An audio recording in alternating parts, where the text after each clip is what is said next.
नमस्कार साथियों। तो चलिए आज के दैनिक जागरण में क्या खास खबरें हैं उन्हें हम लोग एक एक करके देख लेते हैं। और याद रखिए दैनिक जागरण का राष्ट्रीय संस्करण है, तो इसमें आप लोगों को महत्वपूर्ण खबरें ही देखने को मिलेगी। मैं आप लोगों से कहता भी हूँ कि कई बार क्या रहता है कि न्यूज़पेपर आने में लेट हो जाता है, तो क्लास आपकी लेट अपलोड होती है, आपको लेट क्लास मिलती है। और इसलिए नोटिफिकेशन ऑन कर लीजिए आप लोग कि जब आपकी क्लास अपलोड होगी तब आप तक नोटिफिकेशन आ जाया करेगा, आपको परेशान नहीं होना है। अब देखिए हर 15 अगस्त को हमारे प्रधानमंत्री साहब देश को संबोधित करते हैं, अपना स्पीच देते हैं। तो यहाँ दो डेटें आपको याद रखना है। 15 अगस्त तो 1947 में हम लोग आजाद हुए थे, भारत हमारा आजाद हुआ था। इसलिए 15 अगस्त को हम लोग स्वतंत्रता दिवस मनाते हैं या आपके ये आजादी का दिवस मनाया जाता है। 26 जनवरी 1950 में पूरी तरह से आपका संविधान लागू हो चुका था, बहुत सारी संस्थाओं का जन्म हो चुका था, गणतंत्र के रूप में हम लोग स्थापित हो चुके थे। इसलिए हर साल 26 जनवरी को गणतंत्र दिवस के रूप में मनाते हैं। पाकिस्तान पहले भारत का हिस्सा हुआ करता था, 1947 में हम लोगों से अलग होकर आप देखिए ये पाकिस्तान बना था और बांग्लादेश भी पाकिस्तान को मिला था। लेकिन 1971 में पाकिस्तान से अलग होकर बांग्लादेश नया देश बन गया था। देखिए लद्दाख, जम्मू कश्मीर, पंजाब, राजस्थान, गुजरात, 5 राज्यों की सीमा लगती है इससे। और बांग्लादेश से आप देखिए तो पश्चिम बंगाल, असम, मेघालय, त्रिपुरा, मिजोरम, 5 राज्यों की सीमा इससे लगती है। तो सेकुलर सिविल कोड समय की मांग है, कौन कह रहा है? मोदी जी कह रहे हैं। 78वें स्वाधीनता दिवस पर प्रधानमंत्री ने वर्तमान नागरिक संहिता को बताया सांप्रदायिक भेदभावकारी। देखिए जो यूसीसी है ना, समान नागरिक संहिता की बात हो रही है, यूनिफॉर्म सिविल कोड की बात हो रही है। अभी आप देखते हैं कि अलग जातियों में, संप्रदायों में, धर्मों में अलग जाति की प्रथा है। इस संपत्ति बंटवारे की अलग देखने को मिलेगी। आप देखते हैं तलाक की अलग देखने को मिल जाएगी, गोद लेने की अलग देखने को मिल जाएगी। तो उन सबको एक कर सबके लिए समान कानून बनाने की बात हो रही है। तो क्रिमिनल कानून तो सबके लिए एक समान है। आप देखते हैं कि कोई किसी की हत्या कर दे, कोई किसी को मारे, तो सभी पर एक समान कानून लागू होता है, चाहे वो किसी भी जाति का हो, धर्म का हो। लेकिन जो सिविल कानून है ना, उनमें अलग अलग देखने को मिलता है। लगातार 11वीं बार फहराया लाल किले पर तिरंगा, 1.5 घंटे से अधिक के संबोधन में तमाम मुद्दों सवालों को छुआ। सामाजिक, आर्थिक, राजनीतिक सुधारों पर आगे बढ़ने के साफ किए इरादे, एक देश एक चुनाव पर दिया जोर। अभी आप देखते हैं कि विधानसभाओं के चुनाव अलग होते रहते हैं और आप देखते हैं कि लोकसभा के चुनाव अलग होते हैं, तो इन्हें एक समय में करवाने की बात हो रही है। पहले भी होते रहे, याद रखिएगा। परिवारवाद पर प्रहार कर गैर राजनीतिक पृष्ठभूमि के 1 लाख युवाओं से राजनीति में आने का प्रधानमंत्री जी ने किया आह्वान। मजबूत भारत से दुनिया को डरने की जरूरत नहीं है। एक बात और आप लोगों को बता दूं यार, कि जब भी प्रधानमंत्री साहब का इस तरह का स्पीच होता है और चाहे राष्ट्रपति साहिबा का, तो आप लोग जरूर सुना करिएगा, ठीक है। देश के समक्ष अनगिनत आंतरिक और बाहरी चुनौतियां हैं। भ्रष्टाचार के विरुद्ध अधिक तीव्र गति से जारी रहेगी लड़ाई, ये हमारे प्रधानमंत्री साहब कह रहे हैं। बाकी आप लोग जरूर सुनिएगा, मैं कहता हूं स्पीच।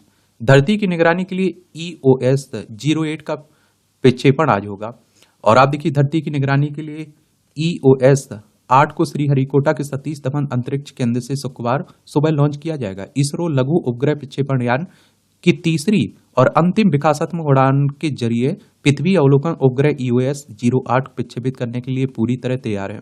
यह SLV D3 की तीसरी और अंतिम विकासात्मक उड़ान होगी। और SLV D3 के प्रक्षेपण से पहले गुरुवार को इसरो के विज्ञानियों ने तिरुपति बालाजी मंदिर में पूजा अर्चना की। इसरो हमारी अंतरिक्ष एजेंसी है, इंडियन स्पेस रिसर्च ऑर्गेनाइजेशन की बात हो रही है। इसकी स्थापना 15 अगस्त 1969 में हुई थी। बेंगलोर में इसका हेडक्वार्टर देखने को मिलेगा। SSLV रॉकेट 34 मीटर लंबा, इसका उपयोग 500 किलोग्राम तक वजन वाले उपग्रह, मिनी, माइक्रो, नैनो उपग्रह को स्थापित करने के लिए किया जाता है।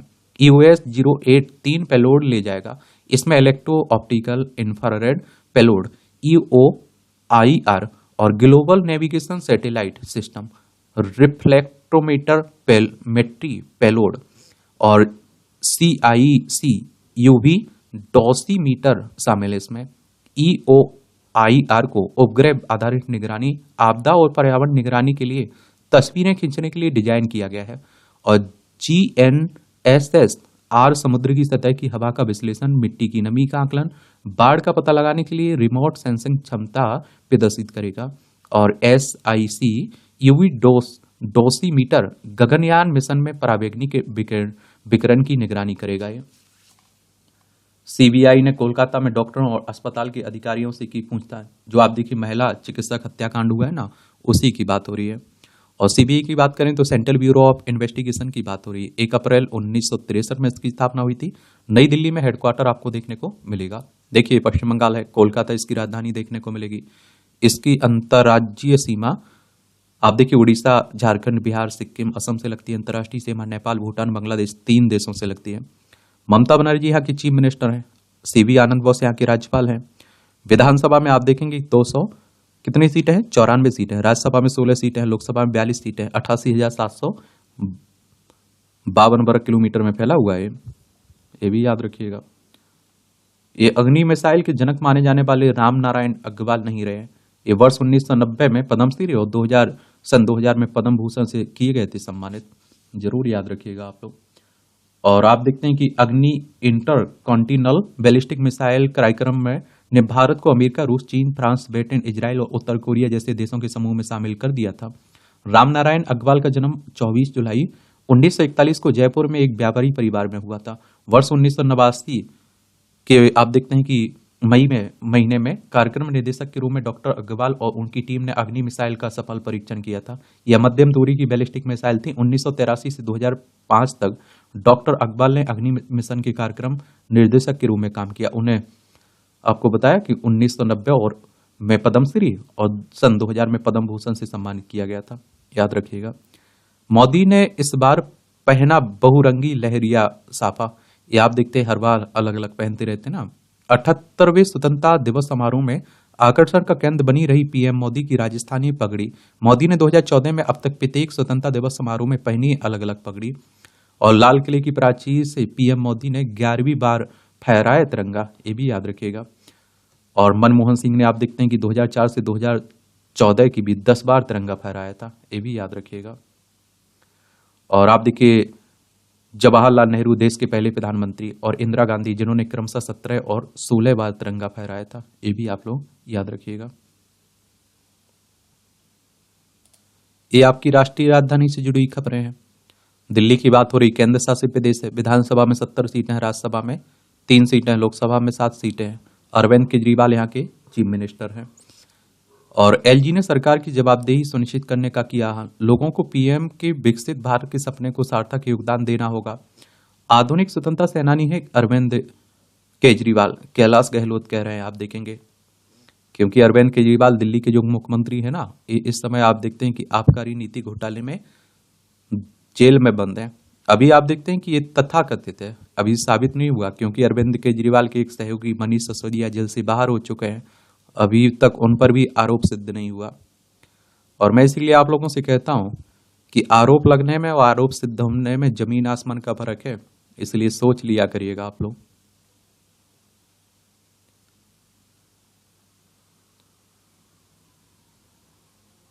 एम्स में एक वर्ष में रिकॉर्ड 3.25 लाख से ज्यादा सर्जरी हुई है। 2 जिंदगियों को रोशन कर गई मोनिका सिंघल। इस स्वतंत्रता दिवस के दिन गमगीन माहौल में किया नेत्रदान। मोनिका मरकर भी 2 लोगों की जिंदगी को रोशन कर गई।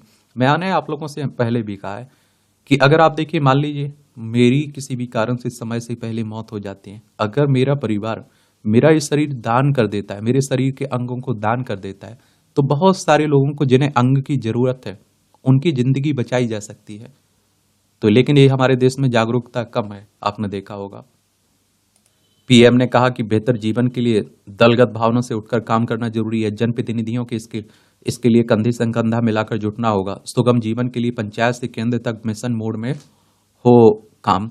हमें एक ऐसे समाज का निर्माण करना है जिसमें सरकारी दखल कम से कम हो। इंफ्रा के विकास के बड़े कदम उठाए गए। प्रधानमंत्री ने पिछले 10 साल में बुनियादी ढांचे के विकास की दिशा में हुई प्रगति का विवरण देते हुए कहा, रेलवे, परिवहन, पोर्ट, एयरपोर्ट, ब्रॉडबैंड कनेक्टिविटी, स्कूलों और अस्पतालों के निर्माण में अभूतपूर्व काम हुआ है।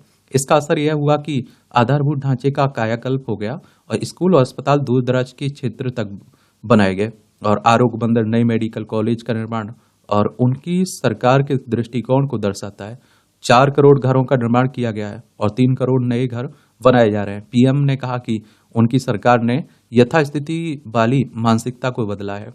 लाल किले से ये भी प्रधानमंत्री साहब ने बोला, विकसित भारत 2047 महज शब्द नहीं है, ये 140 करोड़ लोगों के संकल्प और सपनों का प्रतिबिंब है। मैं 2047 तक विकसित भारत का लक्ष्य हासिल करने को 24 घंटे काम करने के लिए प्रतिबद्ध हूँ। विकसित भारत 2047 एक स्वस्थ भारत भी होना चाहिए। इसके लिए आज के बच्चों के पोषण पर भी अभी से ध्यान देने की आवश्यकता है। हमने पेरिस समझौते के जलवायु लक्ष्यों को समय से पहले पूरा किया है। ऐसा करने वाला भारत G20 में देशों में एकमात्र देश है। इन प्रयासों से दुनिया को चकित किया है। देखिए, G20 की बात करें तो ग्रुप ऑफ 20 की बात हो रही है। वैसे अब आप देखते हैं कि 21 मेंबर हो चुके हैं इसमें। इसकी स्थापना कब हुई थी? 26 सितंबर 1999 में हुई थी। और इसमें अगर आप देखेंगे कि 21 मेंबर कौन कौन से हैं, तो अर्जेंटीना हो गया, ऑस्ट्रेलिया, ब्राजील, कनाडा, चीन, France, Germany, Bharat, Indonesia, Italy, Japan, Mexico, रूस, सऊदी अरब, दक्षिण अफ्रीका, दक्षिण कोरिया, टर्की, यूनाइटेड किंगडम, संयुक्त राज्य अमेरिका, यूरोपीय संघ, अफ्रीकी संघ आपको देखने को मिलेगा। पिछले कुछ वर्षों में सरकार के कदमों से भारत रक्षा क्षेत्र में आत्मनिर्भरता प्राप्त कर रहा है और धीरे धीरे सैन्य उपकरणों के वैश्विक विनिर्माण केंद्र के रूप में उभर रहा है। भारत ने बहुत तेज गति से 5G शुरू किया है। अब मिशन मोड में 6G तकनीक पर काम कर रहे हैं। हमें डिजाइन इन इंडिया और डिजाइन फॉर वर्ल्ड के मंत्र के साथ आगे बढ़ना है। संविधान दलितों, उत्पीड़ितों व समाज के वंचित वर्गों के अधिकारों की रक्षा करने में सहायक है और नागरिक इसमें निहित अपने कर्तव्यों पर ध्यान केंद्रित करें। राज्य सरकार ने स्पष्ट नीतियां बनाए, सुशासन सुनिश्चित करें ताकि वैश्विक कंपनियों को आकर्षित किया जा सके। भारत का सपना है कि ओलंपिक 2036 देश में आयोजित हों। हमें इसके लिए तैयारी कर रहे हैं। अभी पेरिस फ्रांस में हुए ना, तो उन्हीं की बात हो रही है। और मोदी ने लाल किले से 98 मिनट तक भाषण देकर बनाया रिकॉर्ड। अपना ही 2016 का 96 मिनट के भाषण का रिकॉर्ड तोड़ा। सबसे कम 14 मिनट के भाषण का रिकॉर्ड है नेहरू व इंदिरा गांधी के नाम।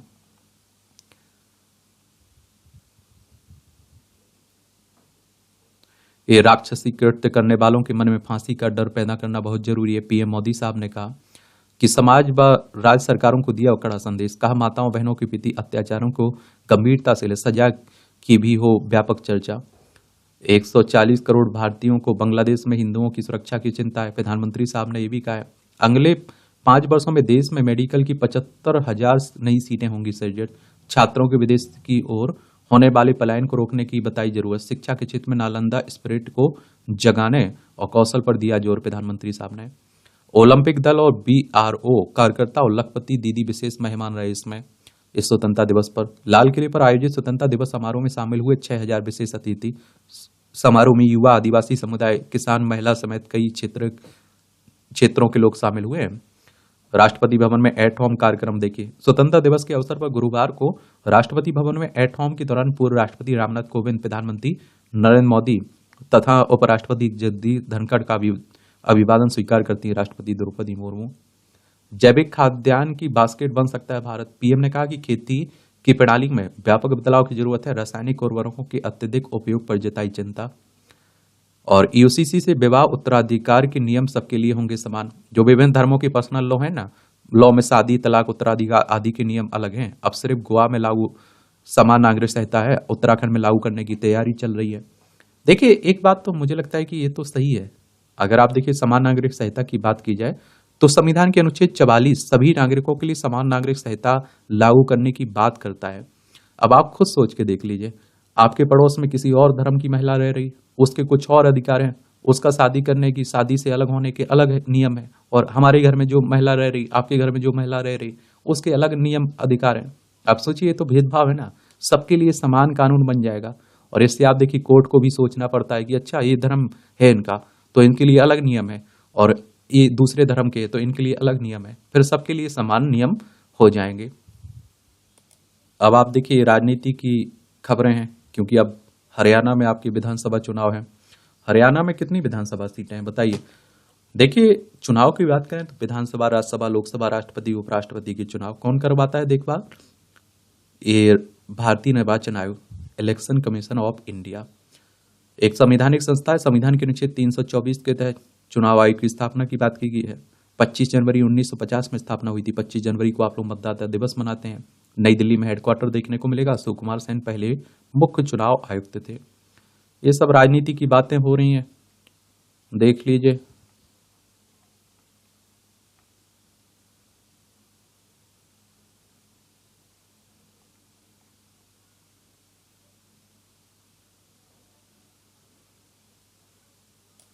आजादी के विविध रंग, ये उज्जवल भविष्य का विहंगम दृश्य, पीएम का भाषण। गृह मंत्री शाह ने कहा 10 वर्षों में भारत ने तय की आत्मनिर्भर आत्म परिवर्तन की यात्रा। 140 करोड़ नागरिक निश्चित रूप से हासिल कर सकते हैं महानता, समृद्धि और प्रगति। और सांप्रदायिक नागरिक संहिता वाली मोदी की टिप्पणी अम्बेडकर का अपना अपमान है, कांग्रेस कह रही है।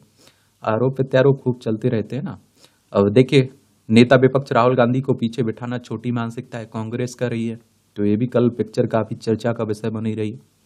प्रधानमंत्री मोदी बांग्लादेश में हिंदुओं की रक्षा के लिए कूटनीतिक उपाय करें, हेमंत बिस्वा शर्मा कह रहे हैं, मुख्यमंत्री हैं असम के।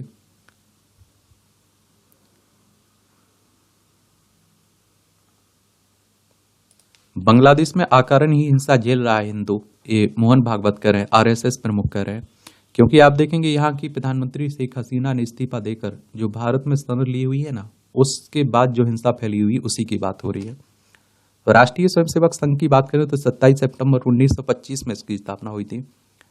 केवी हेडगेवार इसके फाउंडर थे। और हिंदू राष्ट्र हिंदुत्व की बात करता है, नागपुर में इसका हेडक्वार्टर आपको देखने को मिल जाएगा।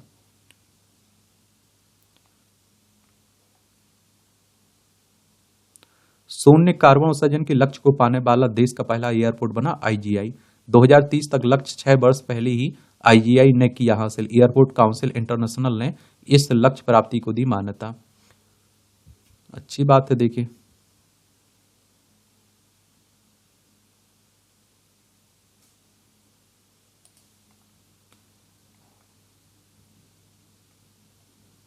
ऑटो में निकाह मतांतर रैकेट तो चल नहीं रहा,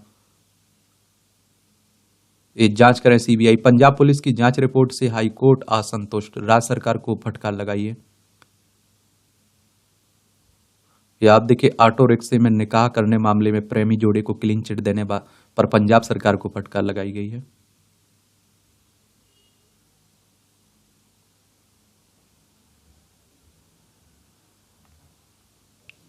ये उत्तराखंड में भूस्खलन संवेदी क्षेत्रों की होगी मैपिंग।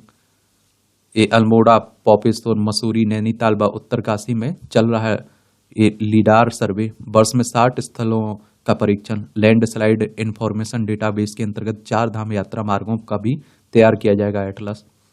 देखिए, उत्तराखंड, देहरादून इसकी राजधानी, अंतर्राष्ट्रीय सीमा चीन नेपाल से लगती राज्यों में हिमाचल प्रदेश उत्तर प्रदेश से लगती है। बुलंद भारत के 7 दशक। हाँ, जहां पिछली सदी की शुरुआत में भारत अंग्रेजों की हुकूमत से आजादी के लिए संघर्ष कर रहा था। स्वतंत्रता हासिल होने के 78 वर्ष बाद अब विकसित राष्ट्र के सपने को हकीकत में बदलने की पुरजोर कोशिश में लगा हुआ है। स्वतंत्रता प्राप्ति की 100 वर्षों में 2047 तक भारत को विकसित राष्ट्र बनाने के प्रयास बेहद तेजी से किए जा रहे हैं। और इस मील के पत्थर को हासिल करने की शुरुआत आजादी हासिल करने के साथ ही हो गई थी। भारत ने साल दर साल महत्वपूर्ण उपलब्धियां हासिल की हैं। और जब देश 78 वह स्वतंत्रता दिवस मना रहा है तो वैश्विक स्तर पर धाक जमाने वाली इसकी हर दशक की महत्वपूर्ण सफलता की कहानी जानना बेहद आवश्यक हो गया है। और 1947 से 1957 तक प्रथम पंचवर्षीय योजना की स्थापना। भारत में योजना आयोग की स्थापना 1950 में हुई थी। इसका मुख्य उद्देश्य कृषि, विज्ञान, बुनियादी ढांचे, शिक्षा जैसे महत्वपूर्ण क्षेत्रों के विकास के लिए व्यापक रणनीतियां और कार्य योजना तैयार करना था। जुलाई 1951 में प्रस्तुत पहली पंचवर्षीय योजना में वैज्ञानिक और औद्योगिक अनुसंधान को प्रमुखता दी गई। इस योजना ने देश में वैज्ञानिक अनुसंधान की आधारशिला रखने का लक्ष्य रखा और राष्ट्रीय स्तर पर 11 प्रमुख अनुसंधान संस्थानों की पहचान की गई। 1957 से 67 तक हरित क्रांति का बिगुल। उस वक्त देश की कृषि उत्पादकता में सुधार करना प्रमुख चुनौती था। देश में फसल उत्पादन, सिंचाई, उर्वरक, कीटनाशकों और कृषि उपकरणों के बारे में व्यापक अनुसंधान की कमी थी। इस समस्या का समाधान निकालने के लिए सरकार ने कृषि अनुसंधान को प्राथमिकता दी। 1960 का दशक हरित क्रांति के लिए जाना गया। इसने भारत को खाद्यान्न उत्पादन में आत्मनिर्भर बनाया और देश को आयात करने वाले देश से लेकर निर्यात करने वाले देश में बदल दिया। आयात का मतलब होता है आप कुछ खरीद रहे हैं, निर्यात का मतलब होता है कुछ बेच रहे हैं। फिर 1967 से 1977 तक भारत का पहला उपग्रह आर्यभट्ट। वर्ष 1969 में स्थापित भारतीय अंतरिक्ष अनुसंधान संगठन को भारत की अंतरिक्ष क्षमताओं को बढ़ाने और देश की प्रमुख अंतरिक्ष एजेंसियों के रूप में कार्य करने के लिए बनाया गया। था। 19 अप्रैल 1975 को भारत के पहले उपग्रह आर्यभट्ट का विकास और प्रक्षेपण कर इसने अपनी ताकत दिखाई और पूरी तरह से भारत में डिजाइन और निर्मित आर्यभट्ट ने भारत की तकनीक की कुशलता में एक महत्वपूर्ण छलांग लगाई और इसने अंतरिक्ष विज्ञान और अन्वेषण में भविष्य की उपलब्धियों के लिए मंच तैयार किया। 1977 से 87 भारत की सामरिक मिसाइल अग्नि तो 1980 के दशक में भारत ने सामरिक मिसाइल प्रणाली के विकास में अहम प्रगति की और जिसका परिणाम 1989 में अग्नि मिसाइल के सफल परीक्षण में हुआ। और आप देखते हैं कि इस सफलता ने भारत को उन्नत मिसाइल प्रौद्योगिकी में शामिल किया और आप देखेंगे इसने मिसाइल संचालन और सटीक नियंत्रण जैसी क्षमताएं प्रदर्शित हुई। ये मिसाइल प्रौद्योगिकी में भारत की बढ़ती कुशलता को दर्शाता है। वर्षों से भारत में ने कई प्रणालियों का सफलतापूर्वक निर्माण, परीक्षण और परिचालन करते हुए अपनी मिसाइल क्षमताओं को बढ़ाना जारी रखा। पर आप देखते हैं कि 1987 से 1997 तक डीएनए फिंगरप्रिंट तो 1988 में वैज्ञानिक और औद्योगिक अनुसंधान परिषद सेलुलर व आणविक जीव विज्ञान केंद्र के विज्ञानियों ने स्वदेशी रूप से डीएनए फिंगरप्रिंट तकनीक विकसित की और इसने भारत को डीएनए प्रौद्योगिकी के क्षेत्र में अग्रणी देशों में स्थापित किया। इसका उपयोग अपराधियों की पहचान, लापता व्यक्तियों को खोजने, पारिवारिक विवादों का निपटारा और जैव विविधता अध्ययन जैसे विभिन्न क्षेत्रों में किया गया जाता है और इसने जैव प्रौद्योगिकी क्षेत्र में भी नए आयाम खोले। 1997 से 2007 पोखरण और सेकंड परमाणु परीक्षण तो आप देखेंगे कि 11 मई 1998 को राजस्थान के पोखरण में 5 भूमिगत परमाणु परीक्षणों को सफलतापूर्वक अंजाम देकर भारत ने एक वैश्विक परमाणु शक्ति बनने की दिशा में ऐतिहासिक कदम उठाया। पोखरण 2 के नाम से जाने जाने वाले इन परीक्षणों ने भारत की उन्नत तकनीकी क्षमताओं और रणनीतिक क्षमता तैयार का प्रदर्शन किया। ये परीक्षण भारत की वैज्ञानिक कुशलता और रक्षा प्रौद्योगिकी में आत्मनिर्भरता की प्रतिबद्धता एक साहसिक बयान थे। और आप देखिए 2007 से 2017 तक चंद्रयान से स्टार्टअप तक भारत ने 22 अक्टूबर 2008 को चंद्रमा पर पहला मिशन चंद्रयान 1 भेजा, जबकि एक समय सर्वाधिक पोलियो के मामले वाले देश को 2014 में विश्व स्वास्थ्य संगठन द्वारा पोलियो मुक्त घोषित किया गया। WHO की बात करें तो वर्ल्ड हेल्थ ऑर्गेनाइजेशन की बात हो रही है। इसकी स्थापना 7 अप्रैल 1948 में हुई थी। 7 अप्रैल को आप लोग विश्व स्वास्थ्य दिवस मनाते हैं। जेनेवा स्विट्जरलैंड में इसका हेडक्वार्टर आपको देखने को मिल जाएगा। 5 नवंबर 2013 को भारत ने बहुत किफायती लागत में मंगल ग्रह पर यान भेजा। वहीं भारत सरकार ने स्टार्टअप्स को बढ़ावा देने के लिए 2016 में स्टार्टअप इंडिया कार्यक्रम शुरू किया। 2017 से 2024 गगनयान से कोविड वैक्सीन तक भारत ने कोविड-19 वैक्सीन के विकास में भी अहम भूमिका निभाई। टीकाकरण के जरिए न सिर्फ अपनी जनता का हिफाजत की बल्कि कई देशों को भी टीके भेजे। गगनयान परियोजना का उद्देश्य भारतीय अंतरिक्ष यात्रियों को पृथ्वी की कक्षा में भेजकर देश के अंतरिक्ष क्षमताओं का प्रदर्शन करना। यह परियोजना 2 मानव रहित और 1 मानव युक्त मिशन के साथ भारत को अंतरिक्ष खोज में एक प्रमुख खिलाड़ी बनाएगी। देखिए ये उपलब्धियां हैं भारत की और विकसित भारत बनने में जो समस्याएं हैं, जो चिंताएं हैं, उनका भी उल्लेख कर दिया करिएगा। ठीक है। ये रेजिडेंट डॉक्टरों से सप्ताह में 74 घंटे से अधिक ना लिया जाए काम, ये आप देखते हैं कि राष्ट्रीय चिकित्सा आयोग कह रहा है। मेडिकल कॉलेज योग को पाठ्यक्रम में शामिल करें। NSG के DG नलिन प्रभात बने जम्मू कश्मीर पुलिस के विशेष महानिदेशक और CRPF में रहते हुए कश्मीर में 6 वर्ष तक दे चुके सेवाएं। 30 सितंबर को वर्तमान DGP के सेवानिवृत्त होने पर प्रभार संभालेंगे।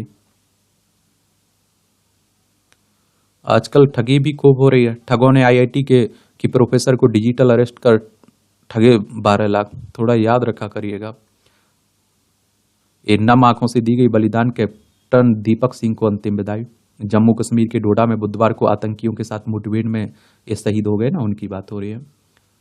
प्रशिक्षुओं को चिकित्सा सहायता देने से कैसे बच सकती है वायुसेना? महिला प्रशिक्षुओं की याचिका पर दिल्ली हाईकोर्ट ने वायुसेना की दलील को बताया असंतोषजनक।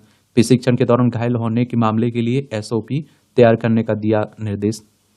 परिवार को गोद लेने के नवाचार से किया कुपोषण पर भार। पश्चिमी दिल्ली के जिलाधिकारी ने आरंभ किया अभियान। जिले के सभी आंगनबाड़ी केंद्र कुपोषित बच्चों वाले परिवार को ले रहे हैं गोद। अच्छी पहल है। ये दूरसंचार कंपनियों का AGR 8% बढ़ा। ये समायोजित सकल राजस्व की बात हो रही है। आयकर रिफंड के इंतजार में लाखों करदाता। विभाग ने कहा रिफंड की प्रक्रिया जारी, कुछ मामलों में जांच या कर गणना में गड़बड़ी होने से देरी हो रही है।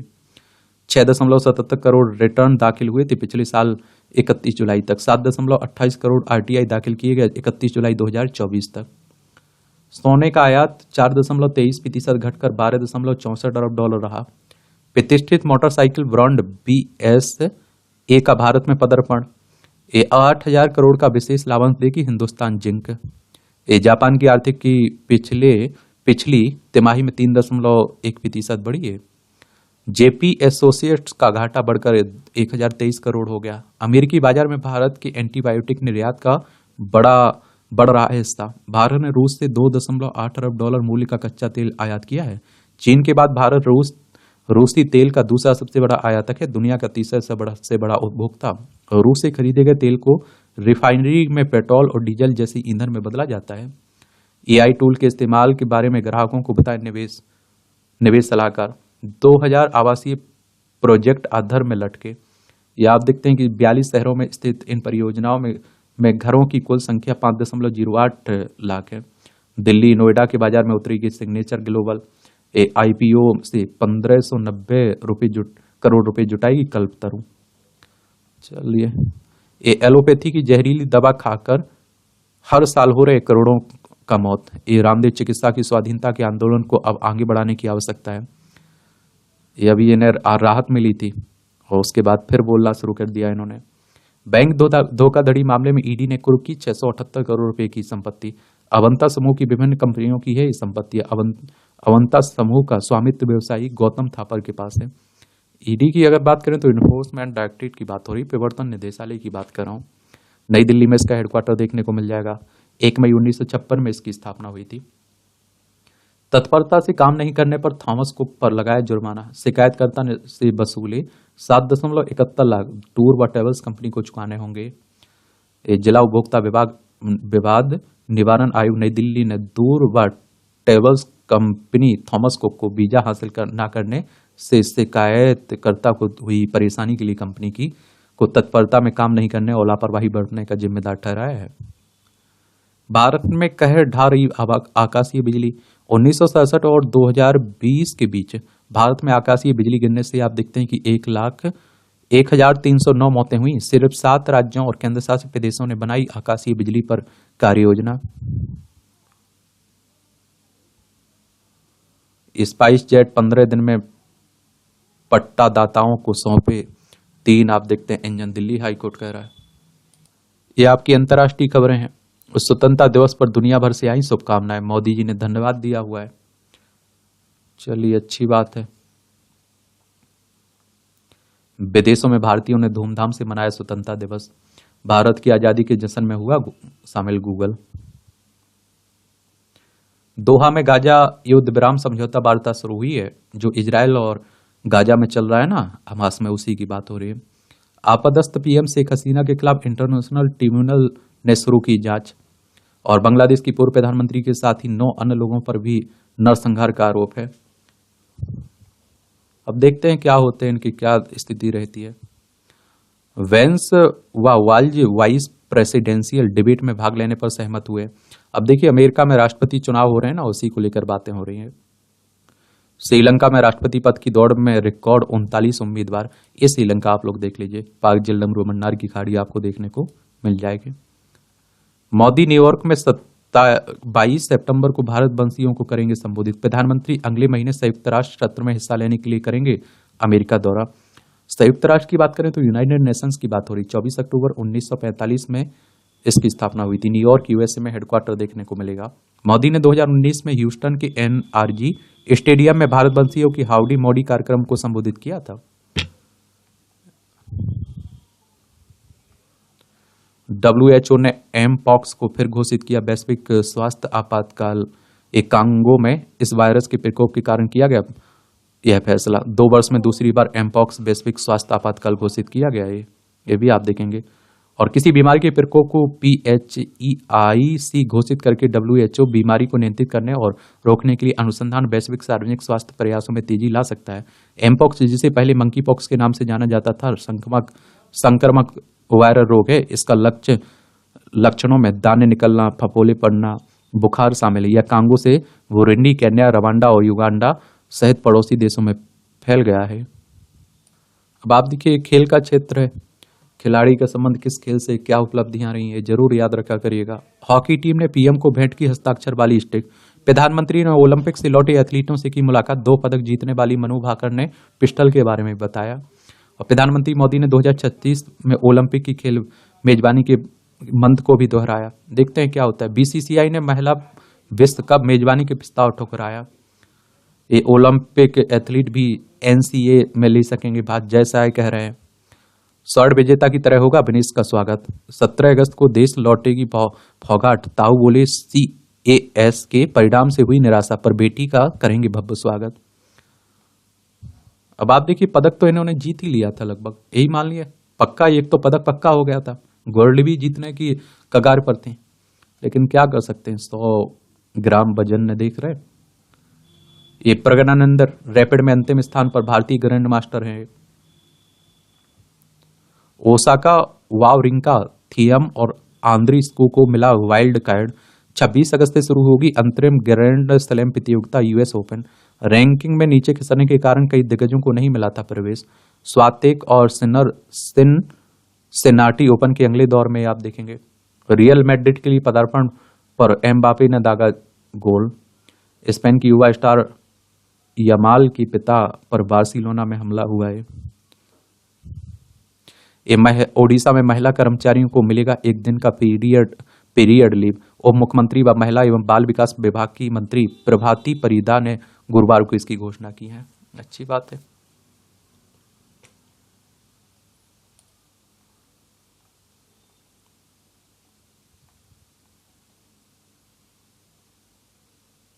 यूपीआई क्रांति के दौर में नोट गिन रहा डाक विभाग। राष्ट्रीय राजधानी के किसी भी डाकघर में नगद रहित भुगतान की सुविधा नहीं है अब। तेहखंड एलटीपी में शोधित होगा गाजीपुर लैंडफिल का लीच चैट। ये अभी तेहखंड एलटीपी की पूरी क्षमता का नहीं हो पा रहा है उपयोग। 30,000 लीटर लीच चैट का प्रतिदिन ओखला एलटीपी में होगा इसका शोधन। यहां भी आप लोगों को जनरल नॉलेज की जानकारी मिल जाती है, परीक्षा के पॉइंट मिल जाते हैं। इंग्लैंड से अमेरिका भेजा गया पहला ट्रांस अटलांटिक संदेश।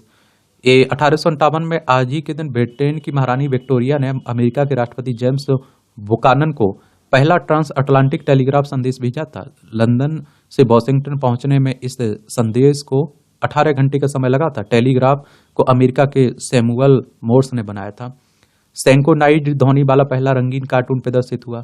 1930 में आज ही के दिन अमेरिका में सेंक्रोनाइड ध्वनि वाला पहला रंगीन कार्टून आप देखिए फिर लास्टिक से प्रदर्शित किया गया। कार्टून का निर्माण यूवी वर्क्स ने किया था। यूवी मिकी माउस के भी सह निर्माता थे। 6 मिनट की फिल्म में कार्टून चरित्र फिलिप द फ्रॉग ने अभिनय किया था।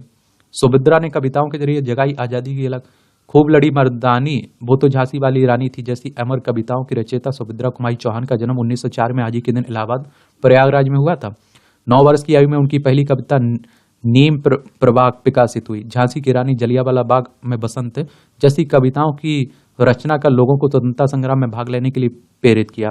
1930 में उनका पहला काव्य संग्रह मुकुल प्रकाशित हुआ। मेरा नया बचपन, खिलौने वाला, कोयल उनकी चर्चित रचनाएं थी।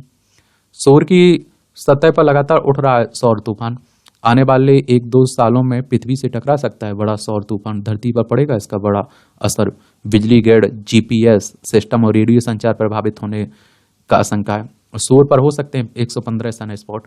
साल 2019 में सौर न्यूनतम के दौरान सूर्य की सतह पर सौर भाभुकाओं सन स्पॉट की संख्या प्रभावी रूप से शून्य थी। US National Space Weather Prediction Center का अनुमान है कि साल 2025 में आने वाले सोलर उच्च के दौरान सन स्पॉट की संख्या 115 हो सकती है। इन सन स्पॉट से सौर ज्वालाएं और प्लाज्मा के शक्तिशाली विस्फोटक निकलते हैं, जिसे कोरोनल मास एजेक्शन कहा जाता है। वैज्ञानिकों का कहना है कि सौर तूफान सैटेलाइट और जीपीएस में गड़बड़ी पैदा कर सकते हैं। क्या है कैरिंगटन घटना? कैरिंगटन घटना के दौरान एक शक्तिशाली सौर तूफान पृथ्वी से टकराया था और इससे टेलीग्राफ के तारों में आग लग गई थी और इससे दुनिया भर का संचार काट दिया गया था। यहाँ तक कि जहाजों के कंपास भी बाधित हो गए थे। अंतरिक्ष मौसम विशेषज्ञों का मानना है कि जल्द ही आने वाले बड़े सौर तूफानों का सीधा और बुरा प्रभाव हो सकता है। डॉक्टर मैकडॉवेल ने कहा कि सैटेलाइट ऑपरेटरों के लिए निश्चित तौर पर यह एक डरावना समय है। जिस तरह सौर उच्च होता है, उसी तरह आप देखिए सौर न्यूनतम भी होता है, और तब गतिविधि शोर में काफी कम होती है। 2025 तक स्पेस स्टेशन पर रोके जा सकते हैं। सुनीता व बुच बिलमोर अंतरिक्ष यात्रियों के वापस लाने पर विचार कर रहा है ना नासा। नासा अमेरिकी अंतरिक्ष एजेंसी है। ये आप देखिए दोनों अंतरिक्ष यात्री जिन्होंने 5 जून 2024 को बोइंग स्टारलाइनर अंतरिक्ष यान पर आईएनएस की यात्रा शुरू की थी। तकनीकी जटिलताओं के कारण 2025 तक अंतरिक्ष की कक्षा में फंसे रह सकते हैं लोग। माउंट एटना ज्वालामुखी में विस्फोट। तो आप देखिए यूरोपीय देश इटली के सिसिली स्थित माउंट एटना ज्वालामुखी में फिर विस्फोट हुआ गुरुवार को। इससे निकलता लावा देख रहे हैं ना, और इसके साथ काफी ऊंचाई तक उठ रही है, और राख और धुएं के कारण हवाई यातायात बाधित हुआ है। ये मूवियों से जुड़ी खबरें हैं, पढ़ना हो तो पढ़ सकते हैं, छोड़ना हो तो छोड़ सकते हैं। इस तरह से आप देखेंगे कि जो न्यूज वाला सेक्शन है वो कवर हो जाता है। अब मेरे लिए आपका कोई सवाल हो, सुझाव हो तो बताइएगा जरूर आप लोग, ठीक है। वो क्या रहता है कि कभी लेट हो जाता है, इसलिए आप देखते हैं सब कुछ बिगड़ जाता है, टाइम टेबल भी बिगड़ जाता है। कोशिश रहती है पूरी कि सुबह 6 बजे के पहले 6 बजे तक आपके न्यूज़पेपर की क्लास उपलब्ध हो जानी चाहिए, लेकिन न्यूज़पेपर ही नहीं आता है तो परेशानी खड़ी होती है। तो चलिए आप लोग एडजस्ट करिए, आज कल से आपका वही टाइम रहेगा, ठीक है। धन्यवाद।